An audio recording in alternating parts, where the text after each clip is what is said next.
A bit of a rain event here in North Queensland, and yeah, it's just a bit unfortunate. Some areas up here have really copped it really bad. So tonight we are going to, no sound? Yep. Sorry. Comment on hang on guys. Instagram. We'll get into the comments a bit later. But yeah, just wanted to see if the sound was working.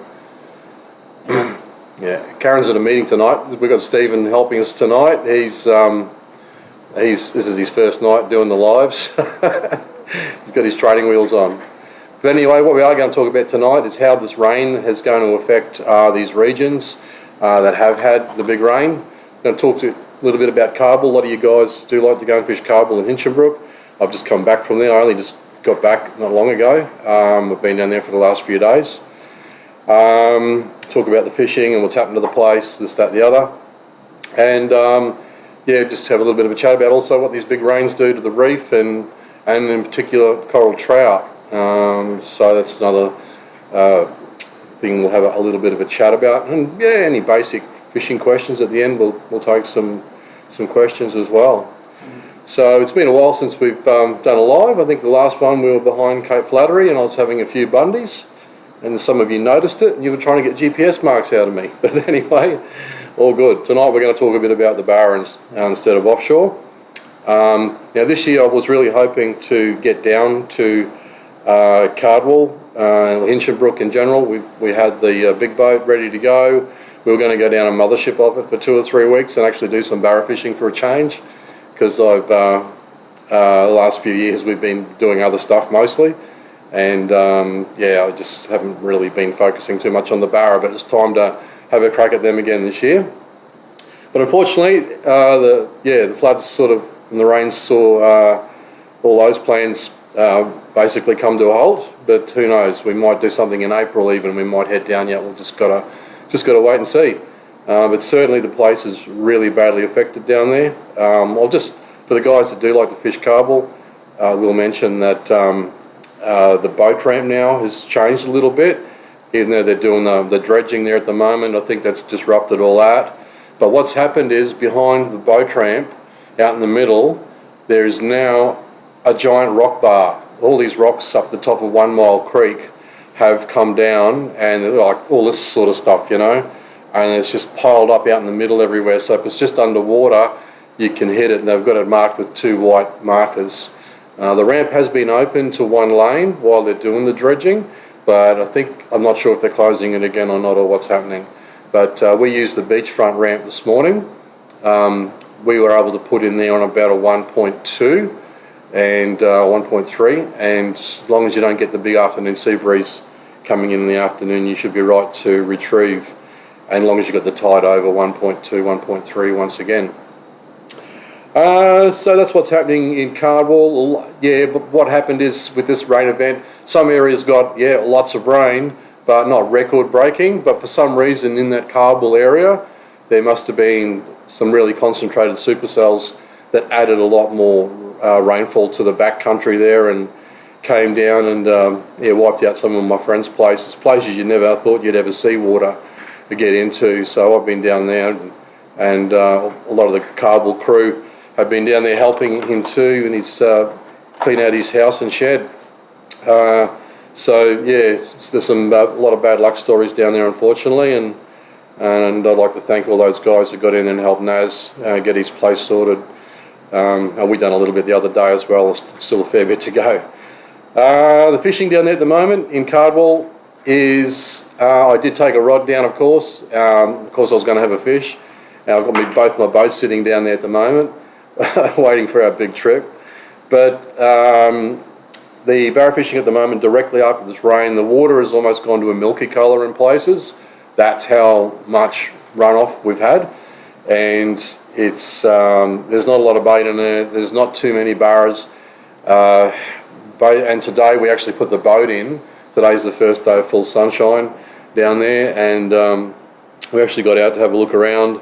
Went to about 10 or 12 really good haunts up on the top end of the channel, up into Wreck Creek, up further in the bay, some other haunts up in the bay, sort of away from the channel a bit more. And Yeah, it was the same thing. There was one here, one there. It was very, very quiet. There was no salmon, very little bait, but where we did see some bait near the marina the other day, there was some barras underneath it. So we did pluck off. I jumped off a big one and a small one. My mate got a little one, and he also jumped off another smaller one, about 60 as well. So, and we didn't have much time. The rain was coming in, all that sort of stuff. But anyway, there's a few fish down there, limited opportunities at the moment. Give it a few weeks and it'll be much better. So that's what's going to happen down in Carball and Hinchinbrook in general. And be careful at the ramp, there is some nasty rocks piled up at the end of it there now. So, and I don't know what's happening with that just yet. We'll pull it up on our page when we find out what's happening. So, yeah, Carball, not much chop at the moment, but yeah, it will get better, guys. Did you have a question? Yeah, just a few people saying good day and... Oh, g'day guys, yeah, sorry, let us know where you're from. Sorry, I've had a massive week, months, year, whatever. The old brain cells are not... There's a question from Cooper's Cark. What's your favourite lure for barra fishing? My favourite lure? Alright, yeah, we'll stop and do a few questions as we go kind of thing. Yeah. My favourite lure, actually I've got them here. For shallow water barra fishing, when they move into shallow opportunities, these are our scale blazers. We've got them in our shop. There's a few other different colours and patterns. They got good contrasting colours for barramundi, particularly in cloudier waters. That's what they're designed for. So that's our scale blazer 125, and they got ball bearings in them too. And when you can cast them into the wind without getting backlashes in your bait casters as well, because they shoot like a bullet through the air, and you can cast them a long distance into the wind as well. Yeah, so that's the most common lure I use for barra is that one. Yeah. Do they do barra travel elsewhere after rain, or do they just don't bite? Well, that's what we're going to move into actually next. Of course, barramundi, they're sitting there all year, and they've come out and they're just starting to warm up, and they're moving around a little bit all of a sudden, and some of the bigger fish are coming in off the outer islands and headlands, getting ready to spawn and all that kind of thing. And basically what happens is a lot of people think that we need the first big rains each year for the barra to spawn. They don't spawn by the rain, they spawn by the moons. And they usually do it around the full moon in December, and again they can have another spawn again in January. And it's even been thought that they could even do some later spawns as well, depending on the stocks in the area. And they can also change to female. We've seen them turn to female when there's been a whole heap of big fish taken from an area, as small as 65 centimetres with full roe in them. So they adjust to what's going on in their ecosystem, in their regions. So very, very smart fish. Cockroaches of the sea, basically. You'll never wipe them out. Very hardy and resilient. So what happens is then they spawn regardless of rain. So the larvae, most years they will drop a spawn before you get the really big rain. But last year there was all that rain in December, so there's a possibility they might have been spawning around that time, who knows. But generally a lot of the larvae will be in the salt water, not up in the fresh. The larvae will make their way to the fresh, but they usually spawn close to river mouths, out on the beaches generally, and they need calm, nice conditions, bright sunny conditions, nice calm weather. If it's really rough and blowing in and spoiling their spawning opportunities, then they could delay it until they really have to drop, or they might wait till just after the moon when they get a little bit of good weather. So they generally don't like the water pounding in on the beach fronts and shorelines when they're spawning. So that's what usually happens. Now what happens after that is, okay, you get your big rainfall. It depends on how much rainfall, because if you only get, say, a 300 or 400 millimetre event, it's not enough to get the floodplains covered as well, but there'll be a good rapids in the river, running out, especially with the run-out tides, and especially if it's happening around king tides as well. So if you're getting a lot of run-out all the time, consistently one way, particularly in those first number of days after the big rains, it's hard for the larvae to make their way upstream to get into the lagoons and billabongs. The times when the lagoons and billabongs do get best populated with the larvae is when the floodplains go over as well, and it allows the larvae to make their way up, and they eventually settle into the pockets as the water levels drop. And most of the time that's directed into billabongs or those sort of places. So that's kind of how it works. A lot of the larvae end up staying in the salt water. That's the oceanic ones. We call them oceanics. They're out on the headlands a lot. That's where they grew up as babies. They're gold and silver, just like the big gold and silver ones you see. And the ones you catch in the creeks and rivers with the grey and the dark tails and the greyish kind of body on them, well, they were the ones that originally grew up in the billabongs as juveniles as well. And they tend to, when you get your first big event of rain, because they have already,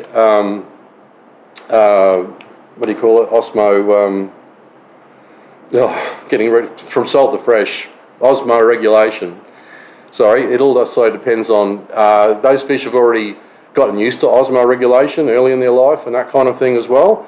So you get the first big heap of fresh comes down. A lot of the fish, depending on how much fresh, some will go to the deeper holes and they will slowly get, because the salt's down a lot deeper and the fresh is more close to the surface. So they will usually go and settle there for a while until the osmoregulation process kicks in again. And how long that takes is dependent on the fish. And the oceanic fish, they'll stay around in the first lot of fresh in the rivers for a little bit, but their place is mostly out on the flats. So while they're out on the flats, they do come up the rivers, but when the big rains come, any of them that are up the rivers, we do see them for the first day or two still, I've noticed. All this stuff's purely observation over time for me. Of course, this is nothing scientific really thrown in. But anyway, the oceanic fish, the gold and silver fish, when they, after the first few days of rain, they'll all actually leave and they'll go back out to the flats and they'll go looking for bait and food sources out there. And some of the river fish will do that too. But other river fish will make their way up to the top where the billabongs are starting to flood into regions where that meets the upper salt reaches of the mangrove waterways.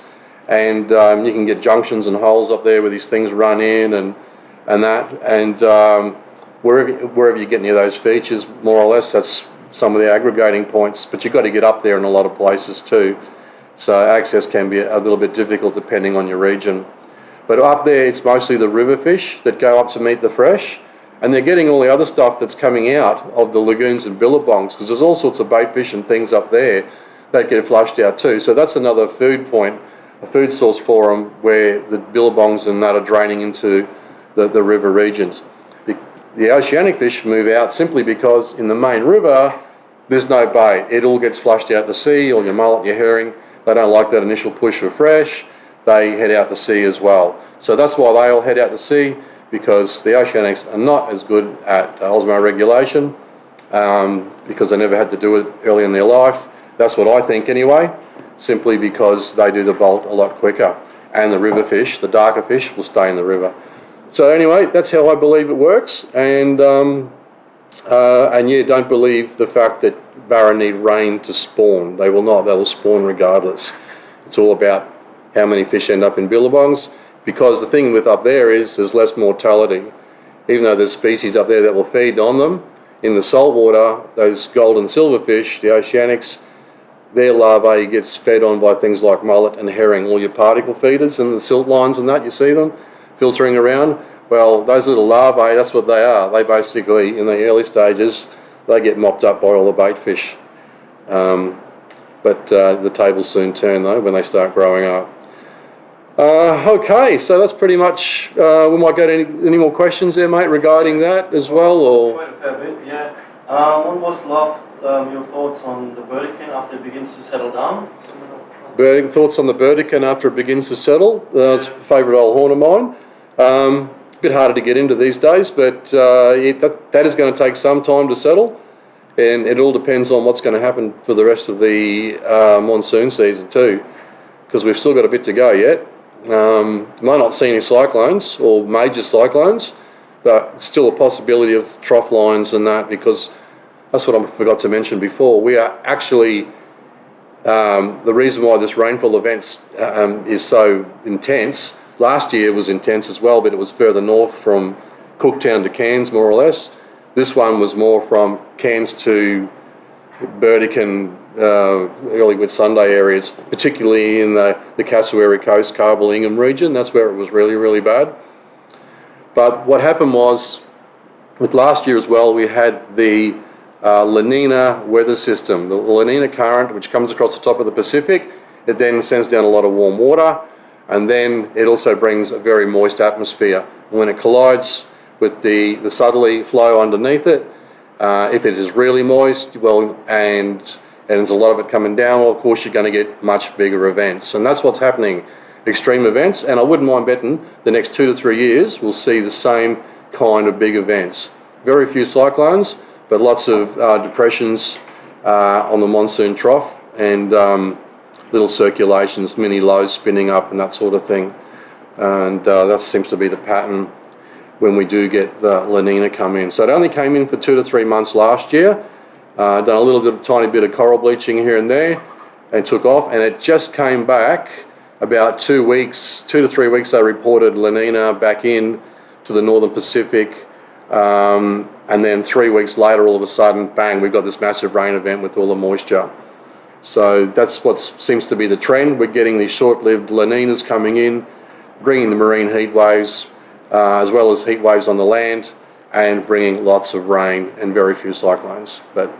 So that seems to be the pattern we're in. Now, when we done our trip up to Lizard this year, we had to do 2 trips that all got stuffed up with some health issues and things. So when we were up there originally, the water was 29.6, sorry, 29.2, 29.4, sorry. And then 2 weeks later, when we went back up after the La Nina had arrived, we had 34.4. 32.4. So it goes to show you, just in those couple of weeks, we had massive sea temperature rises the moment that La Nina current hit the northern Pacific. So yeah, that's what brings the big rain. So that's where it all comes from. All right, we'll go to those questions. Sorry, I didn't mean to bamboozle you. Peter Bell is just rather comment in the questions, saying thanks for the chat the other day, and look over Barra boat. We finally got home yesterday after 2 weeks stuck in Forest Beach. We'll chat to Naz once he has a chance to clean up his shed. Yeah, no, good, nice to meet you. Yeah, I caught up with Peter the other day down in Carbal. He's been down there and doing a bit of fishing, but unfortunately, Pete, you didn't pick up a really good time, mate, like a lot of us did, or a lot of us were hoping was going to be a good start to the Barra season. But I'm glad you got home safe, mate, and yeah, it was a pretty awesome rain event, that's for sure. As for the reef or wonky, are they affected by this amount of rain? Yes, the wonky holes will, a lot of them will re-flush each year. So many will start to close in certain areas and revert the pressure to ones further out. But what's going to happen is now the pressure builds up in the ranges and the water table and starts to push back out again, and it's going to make a lot of the ones that weren't flowing again, which brings the bait, the yakkers, the herring, all that sort of thing to them. And of course, foraging fish species, your big names, when they wander around in they tend to find themselves on these things, golden trevallies, cobias, Spaniards, all those sort of things come to these for bait, the bait fish that hang around them. So yes, they'll be going again soon. Usually takes a few weeks for the water table to really bank up and before you notice them, the changes in them. But yeah, it'll be good for the wonk, good for everything. I mean, yeah, it's hurt a lot of people and stuff in the meantime, but it does a lot for our fisheries and cleaning out waterways, getting rid of all the tannin water up the top, and you know, all that stuff that can end up have really bad oxygen qualities in the water. Because sometimes if you get a small flush and that's it, you don't get much of a flush in our rivers. It's just enough to stir up a lot of crap and dump it further downstream and kill a lot of fish. So having these really big wets is really, really good. Okay. What about mud crabs? Mud crabs, yes. The crabs would have been great. Probably in those first few days of the rivers being in flood. But there is a way, they do move with the fresh. And we teach all that in the course.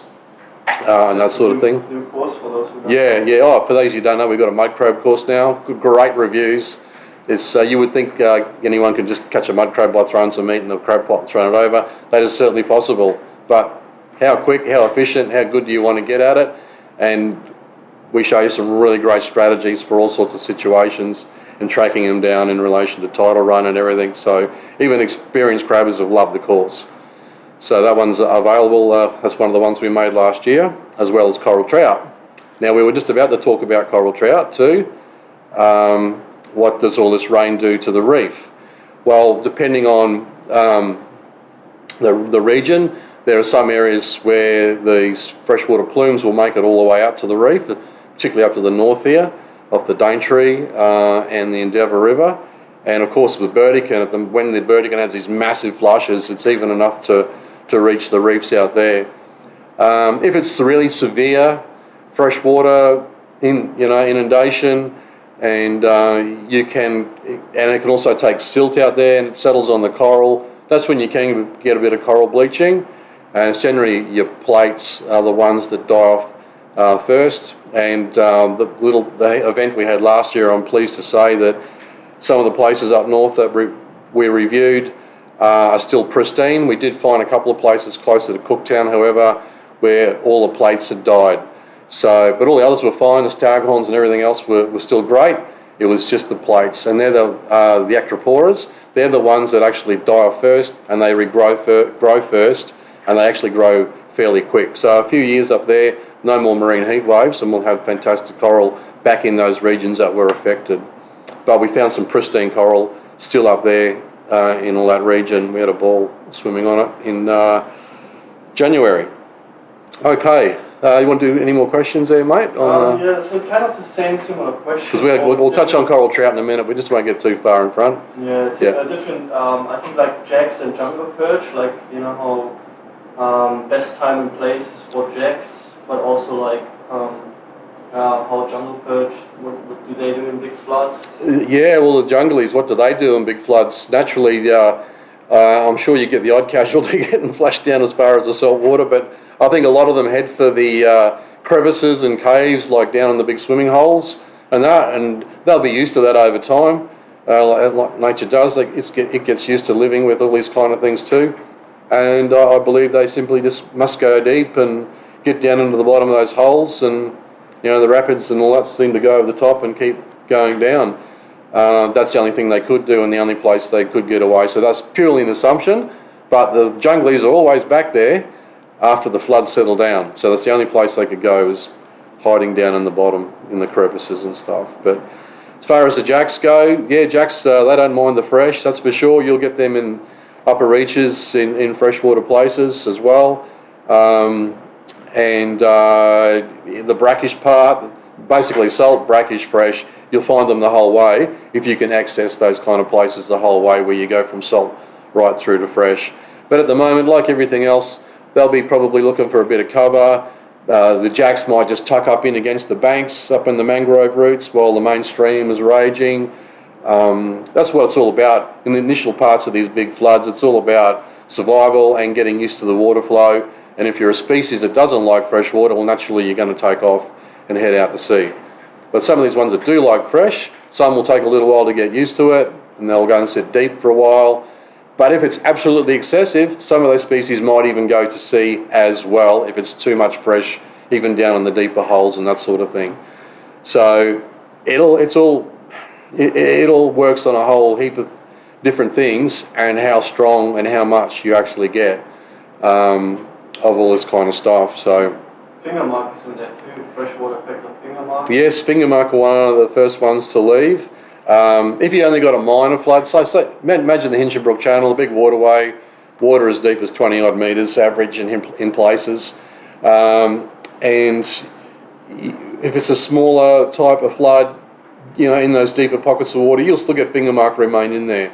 But I've noticed over the years, as soon as you get those big floods and the herbert really gushes, finger mark totally gone from the channel, and we've got to go around towards the front to chase them, around towards Missionary Bay and the islands and those sort of places. Did Port of Hinchinbrook get much of a flush, or is it still silted up? No, Port Hinchinbrook is still silted up, except at the boat ramp. There's a giant pile of rocks there now. They're marked with white buoys. And I don't know how they're going to get rid of them out in the middle there like that. It's a fairly big pile. Well, it's elongated, it's long kind of thing. and so they didn't expect that to come down, and how that's going to affect dredging I'm not sure. So they may have to get a different dredge in to remove all that before they can continue. I'm pretty sure the people of Port Hinchinbrook and Carver will know a bit more about that into the future. But yeah, as far as the main channel goes that we come in on low tide, it's still the same. It didn't really flush out much at all. We did have the boat in there this morning for a bit of a look in the channel, and it's still no considerable depth, that's for sure. No deeper, so that's a bit unfortunate, even though there was 3 boats washed out of there where the boat ramp is as well. So if it can pile all those rocks up from up top and wash 3 boats away, you'd think it would wash out some of that crap, but no, it didn't really. No, I don't know about low tide right near the boat ramp, exactly what's happened there. You could just see the rock pile out further when I was there. A sounder question. Am I able to change scroll speed on Lowrance HDS Live side scan? I believe Lowrance is a brand that I don't use. They do have scroll speed issues with side scan. I don't know about their later models, whether they've brought it in. I do believe some of the older models you could still do 2D sonar, but they rely on an algorithm. Those older models rely on an algorithm. Don't quote me about their new models. I don't know whether they've actually allowed for the change of scroll on the side image on these units. I don't know, I'm sorry, but you can do a bit of research there. But certainly the older ones, yeah, they relied on an algorithm. It'd speed up as the boat sped up, but as you slowed right down, depending on how slow you went, everything compresses.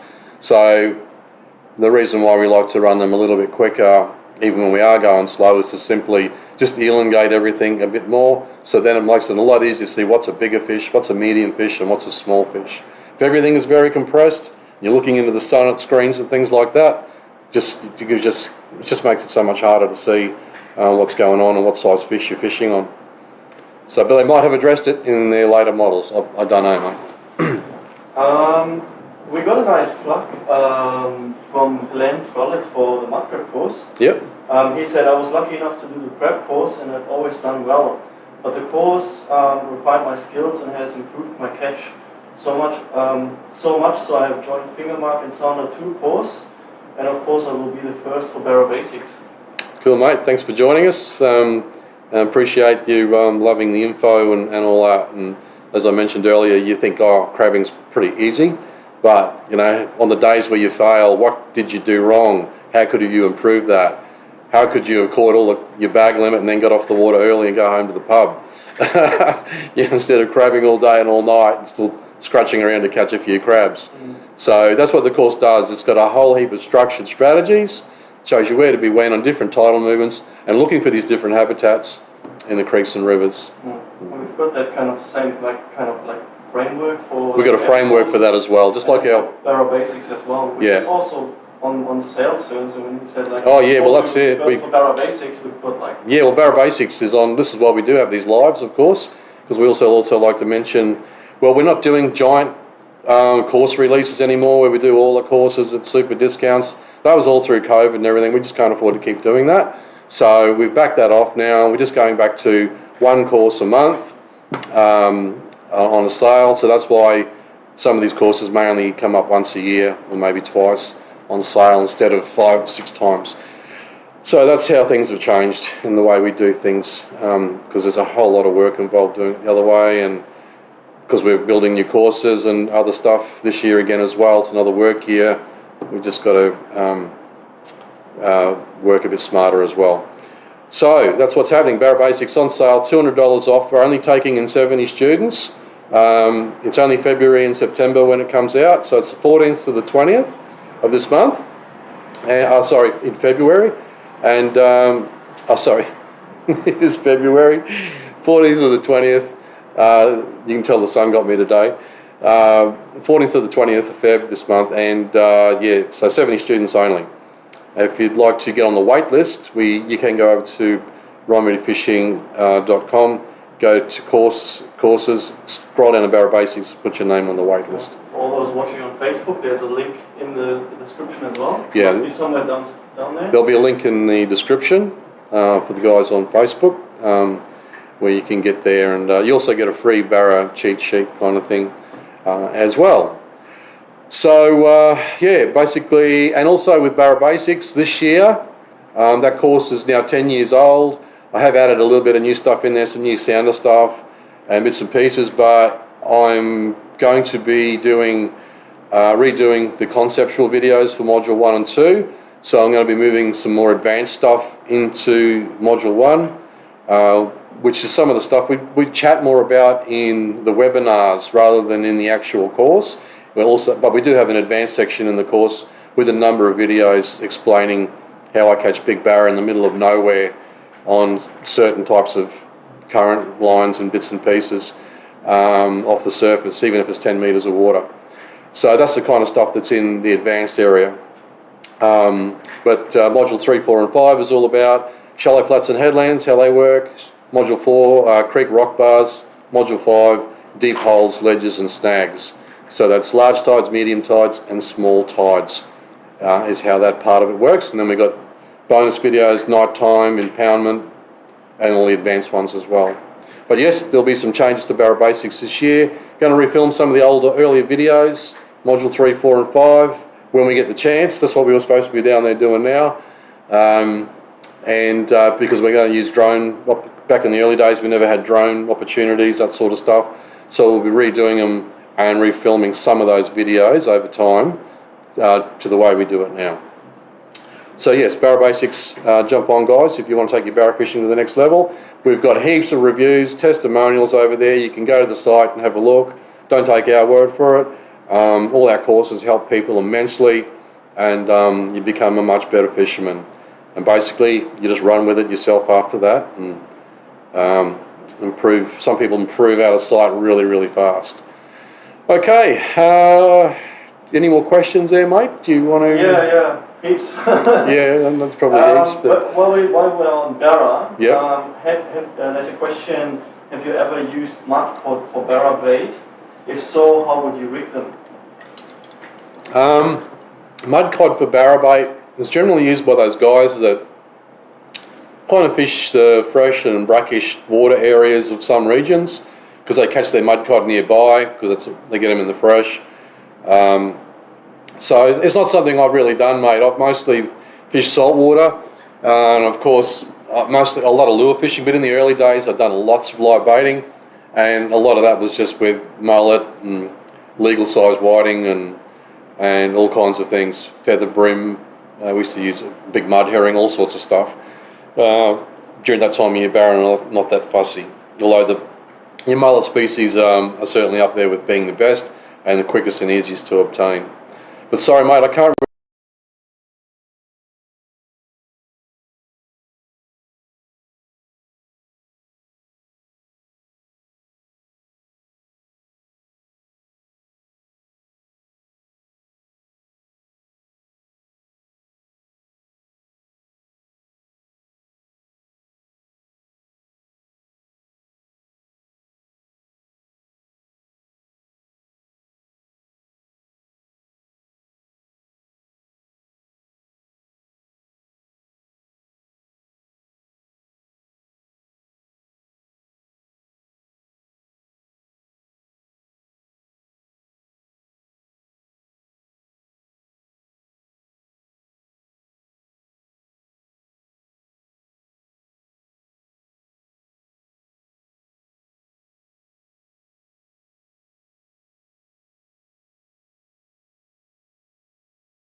Cairns and you're worried about a northwesterly, well, look at Cape Flattery, look at the readings up there, Cooktown, that sort of stuff, look for the changes, all that sort of thing. So Just use the